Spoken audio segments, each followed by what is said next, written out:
we were meant to do this earlier, but could you stand up if you are a landowner producer, more or less a non-agency person?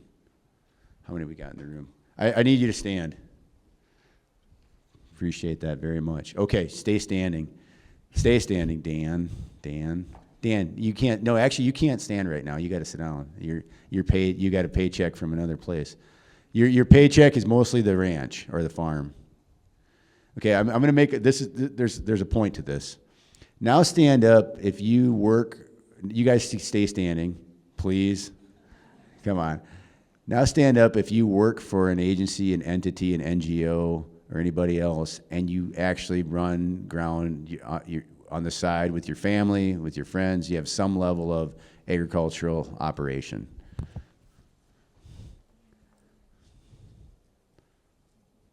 That's pretty good.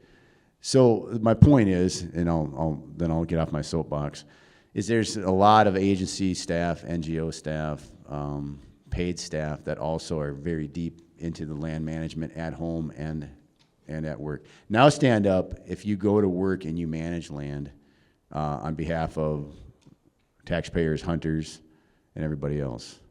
Owen, did you hear the question? All right.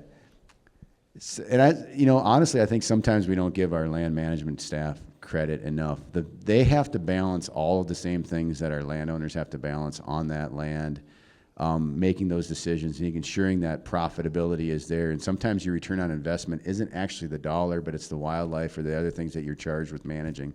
So I think we all have a vested interest in ensuring that our grasslands are super healthy.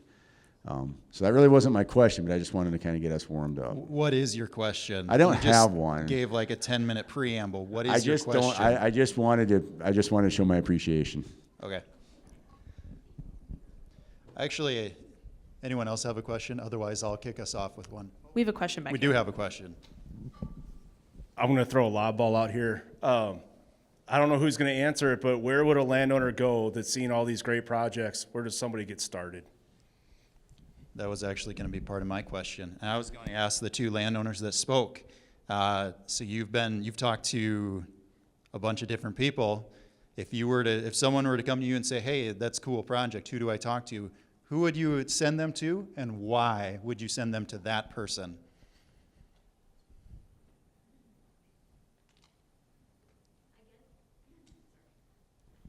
I guess I would start with the Grassland Coalition or SDSU Extension, only because it felt like they were the canopy and knew the Rolodex of people.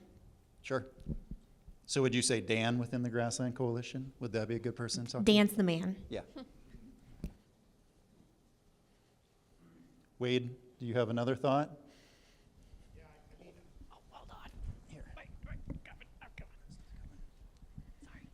Yeah, I guess I mean, I'll be honest, I typically had started at the FSA NRCS office, and I guess until I met Pete,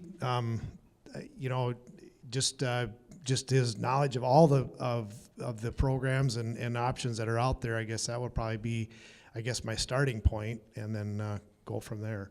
Sure. But yeah.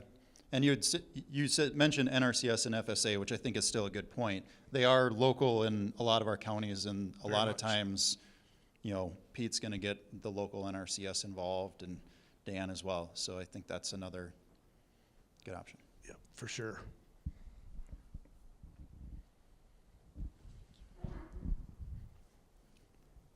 Any more questions?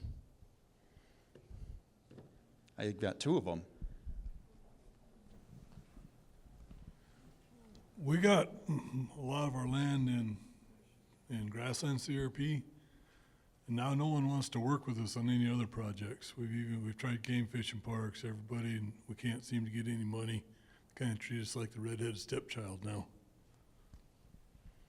That sounds like a comment. I don't know, Jay, you're leaving, but you're probably leaving on purpose. Is there anyone else who wants to talk about Grassland CRP and its connection with other NRCS or federal programs specifically? Yeah, I'll turn it over to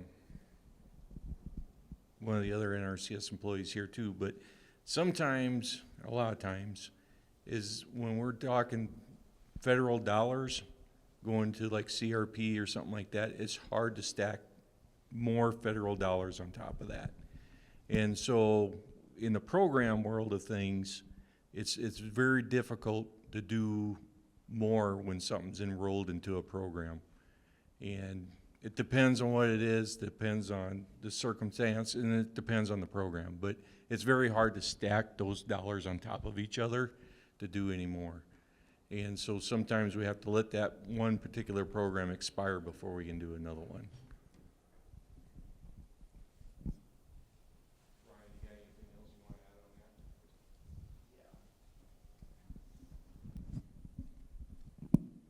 I mean, that's kind of one of the things that you just kind of got to know, not you as a landowner, but the people working with you that, you know, that's why on our slide there, that grassland CRP and the easements were one of the last things, because you maybe want to do some EQIP or Ducks Unlimited or Game Fish and Parks programs to get infrastructure first.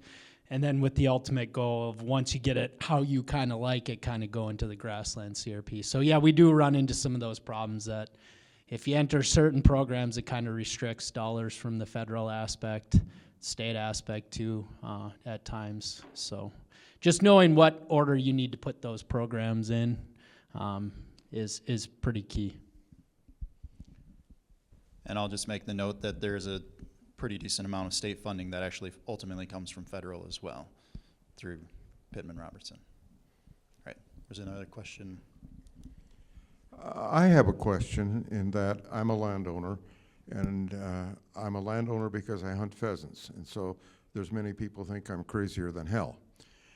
But relative to CRP and the government, one simple question is, why can't I move my food plots around in my CRP? Why can't I take a 40-acre CRP and make it grass and take another 40 acres of grass and make it food plot? They say no. No questions, just no. That's dumb. You'll answer.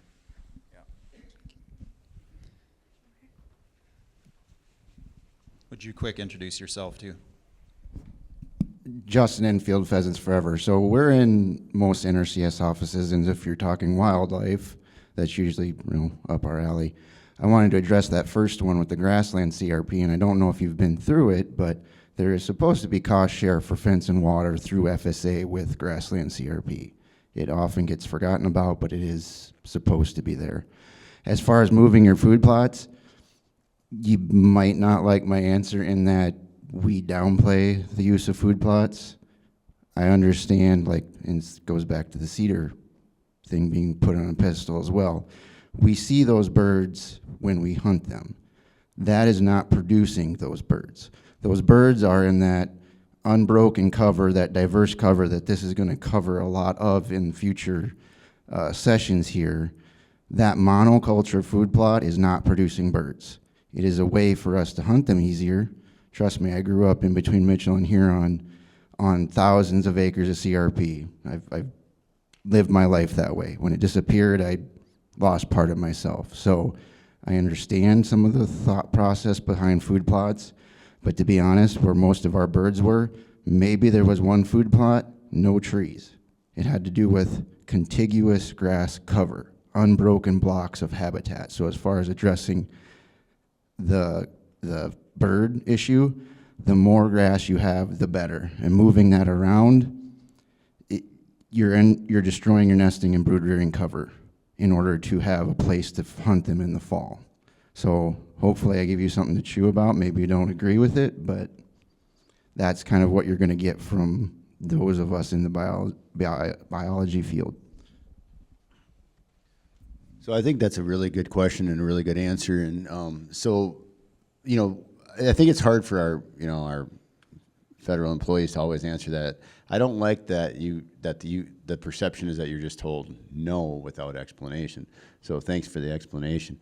But I think the deeper dive into this is understanding the intention. I think we often forget what the intention of some of these base programs are. And you dial the clock back. CRP is not actually a wildlife program. It's a soil conservation program. And that's at the tenets of its core. That's why it was developed. Now, we've been able to stack a whole bunch of other things on top of it that for the benefit. But like when you get down to habitat and pheasants, what you're actually doing then is if you're going to move it around in CRP, you're actually disturbing the CRP planting. And that's just the bottom line answer on that one. But I think that what we're here today is, okay, how can we serve that question better, right? Like, you've got the land. Maybe the challenge is for us as service providers to say, okay, if that's a desire, well, then we have to help that person not enter into CRP for all of those acres. You know, maybe you need to take that 10 acres and set that aside that you're not in the program, and you can bounce your food plot around if that food plot's important to you. And the downside of that then is you don't get the CRP payment with that. But the point is that there's wiggle room and options in these things if you want to pursue that kind of flexibility. It doesn't detract from your answer, obviously, of the very habitat wins, but meeting our landowners where they're at without just a hard no. I think that's what I'm taking away from that question. If that's the perception that you get a hard no, that's not quite the service level that we all want to provide. All right. Question back there. I almost feel like maybe it's more of a comment, but as reflecting on everything we've discussed, it almost feels like the need is creating a sheet of check boxes. If yes, this. If no, this. Do you know what I mean? So a roadmap, more or less. Because my dad yesterday, he's like, you need to start laying out your water lines. You got to get your water guys lined up. And I'm like, oh my God, I wasn't even thinking about that. But I feel like there should be a map of those kinds of things, thought processes, plannings, that, FSA and NRCS offices are touching the most people. Really that office should be the most equipped to direct us. They're touching the most people. Sure. Get that? Can I get a roadmap?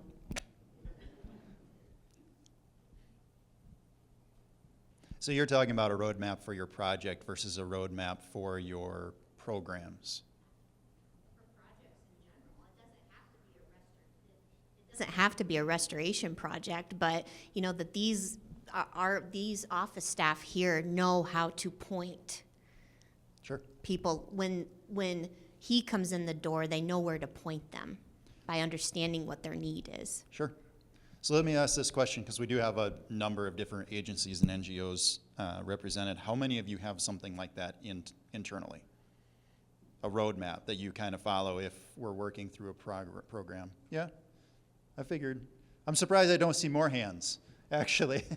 Maybe something we could work on, just literally having a standard. These are things that we think about. A lot of us have been doing this for quite a few years, so we have our own process in our mind, but that doesn't make it easy for a landowner to follow. So sometimes writing that out.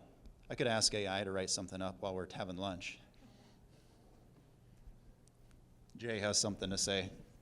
Yeah, I want to try to address her question the best I can without getting myself in trouble. When we do a conservation plan for somebody through the NRCS, that's supposed to be kind of our roadmap on how to get things done. And so if your conservationist knows that, hey, she wants to put this back in the grass and she wants to graze cattle, the first thing we're going to do is get our infrastructure into place. And that's going to happen, let's say, in year 1. Year 2, we're going to maybe get our seed in the ground. Year 3, maybe put up our fences so that things make sense and align for the producer. Does that always get related to the producer? Maybe, maybe not. It depends on the staff. But that's the way the conservation plan is supposed to be designed to kind of do that. So I'm not defending NRCS, but I'm not trying to say we're doing it the right way either. It could be a lot easier for a landowner to understand our process too. Sounds good. And most of us know that, have heard the quote that plans are useless, but planning is indispensable. Mike Tyson said that everyone has a plan until you get punched in the face, because things change, and that's part of having your plan. More questions? Don't be shy. I can just make you sit here for 7 minutes till it's lunchtime.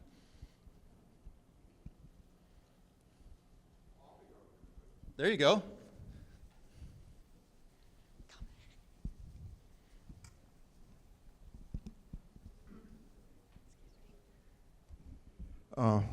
And try to answer what you said, and you have to forgive me. Sometimes too many shotgun shells in my life, and I don't hear as well as I ought to.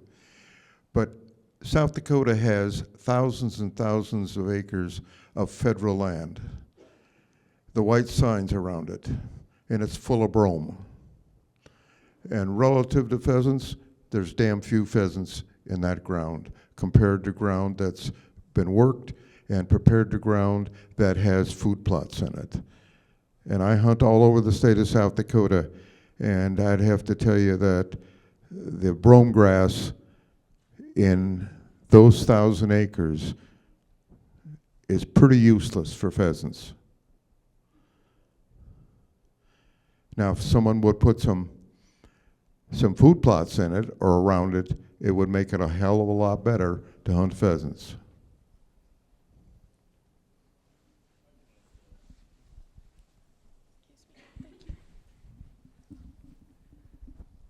So I work for the Game Fish and Park, so I'm kind of answering it for the federal lands, but they don't manage for pheasants.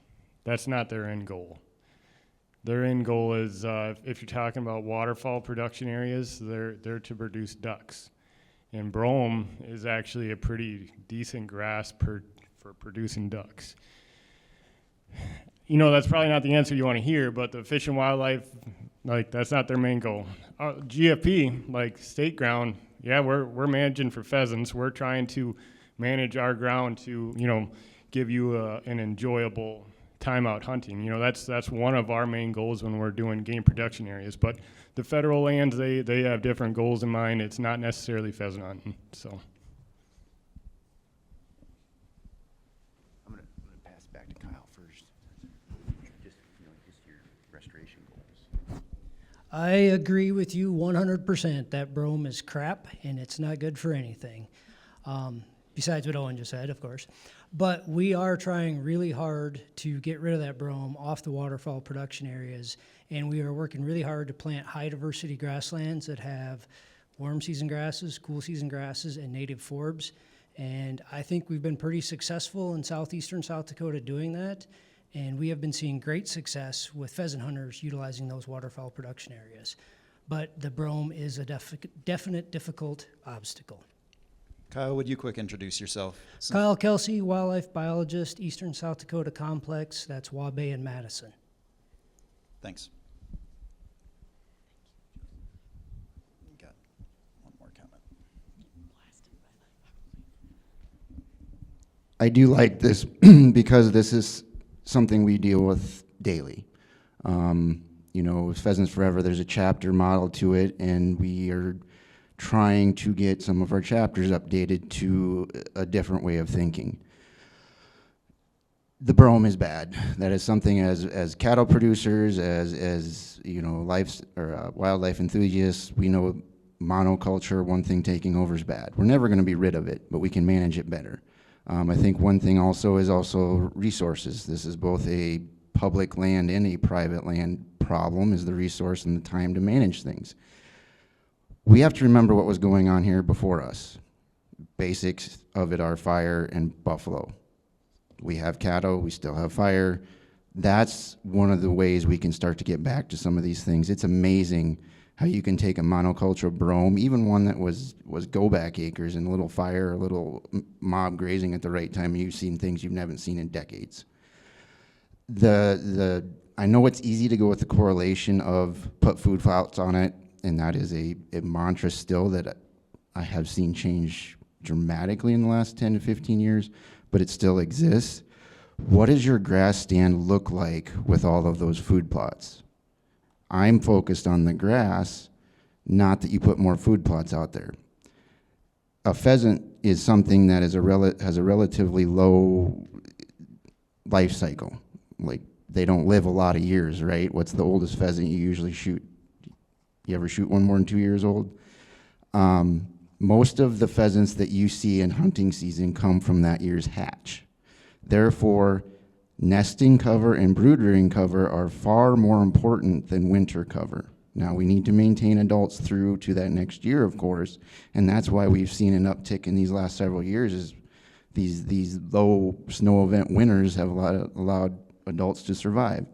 But it still goes back to that nesting and brood rearing cover. And even solid switchgrass is not good nesting cover.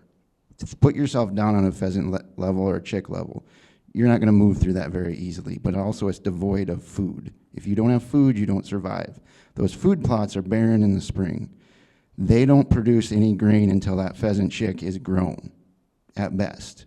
So to argue that that food plots make more birds doesn't make a lot of sense when you break it down to that. Of course, they're important to get through worst of the worst, but in years when we don't have these terrible winters, this one included, they're not proving to be more important than more contiguous grass acres. And you're right, brome is not good, but that's not what we're talking about here. We're talking about diversity and grass and what grassland should look like, or at least what we can try to attain. We're never going to achieve full restoration on most of these. But the further we get along this diversity line, the better. And everybody's going to look different. Everybody's land's going to be different. Everyone has different objectives, but we just got to have kind of a more objective thinking rather than the emotional thinking of it.